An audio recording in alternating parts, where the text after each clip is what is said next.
इधर ट्रंप और मादुरो के बीच तनाव बढ़ता जा रहा है। दावा है कि ट्रंप जल्द वेनेजुएला में ग्राउंड ऑपरेशन शुरू कर सकते हैं, लेकिन ट्रंप यहां अपने ही बनाए व्यूह में फंस भी सकते हैं। दरअसल रूस ने साफ कर दिया है कि वो वेनेजुएला को हथियारों की मदद देगा और अगर जरूरी हुआ तो रूस की ओरेशनिक भी वेनेजुएला में तैनात की जाएगी। रूस के शस्त्रागार में मौजूद ये विध्वंसक हथियार बहुत जल्द अमेरिका की धरती दहला सकते हैं। ओरेशनिक से न्यूयॉर्क पर हमला हो सकता है। वहीं कैलिबर मिसाइलें अमेरिकी युद्धपोतों को समंदर में डुबा सकती हैं।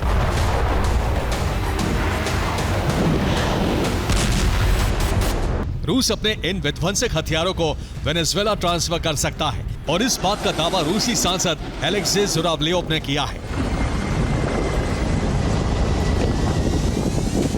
दावा है कि रूस पहले से वेनेजुएला को हथियार भेज रहा है। इस लिस्ट में कैलिबर मिसाइलों का नाम भी शामिल हो सकता है। रूस को ओरेशनिक जैसी नई मिसाइलें देने में भी कोई परेशानी नहीं है।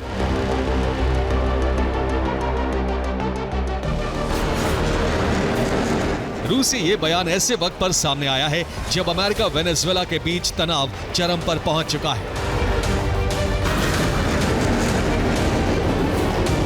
और एक्सपर्ट ये मान रहे हैं कि डोनाल्ड ट्रंप किसी भी वक्त वेनेजुएला पर हमले का आदेश दे सकते हैं। ऐसे में माना जा रहा है कि जिस तरह यूरोपीय हथियारों से यूक्रेन रूस के खिलाफ जंग लड़ रहा है, उसी तरह पुतिन रूसी हथियारों के दम पर वेनेजुएला के जरिए अमेरिका को दहलाने का रोड मैप तैयार कर रहे हैं।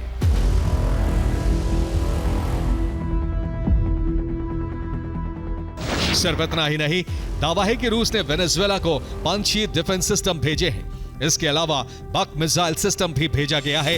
इन्हें IL-76 विमान के जरिए काराकास भेजा गया है।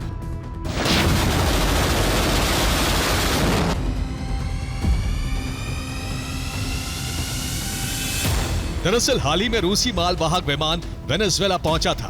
दावा किया गया था कि इस विमान से वैगनर लड़ाकों को वेनेजुएला भेजा गया है, लेकिन अब सामने आया है कि वैगनर लड़ाकों के अलावा रूस ने हथियार भी भेजे हैं।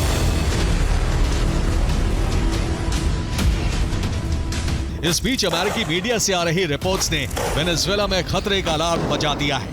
दावा है कि पेंटागन में वेनेजुएला के खिलाफ ऑपरेशन को लेकर 3 विकल्पों पर विचार हो रहा है।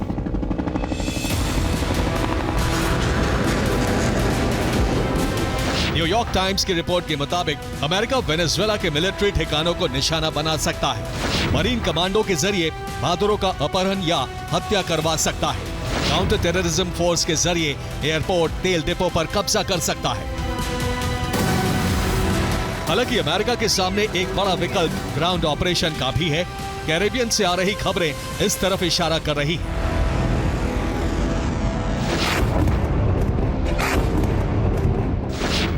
दरअसल ट्रिनिडाड और टोबैगो में अमेरिकी सेना की भारी डिप्लॉयमेंट की गई है।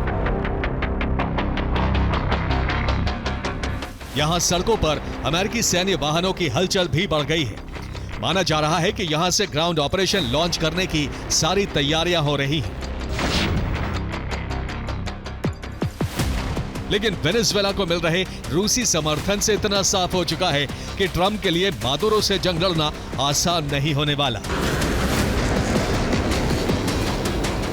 Bureau report, TV9 Bharatvarsh.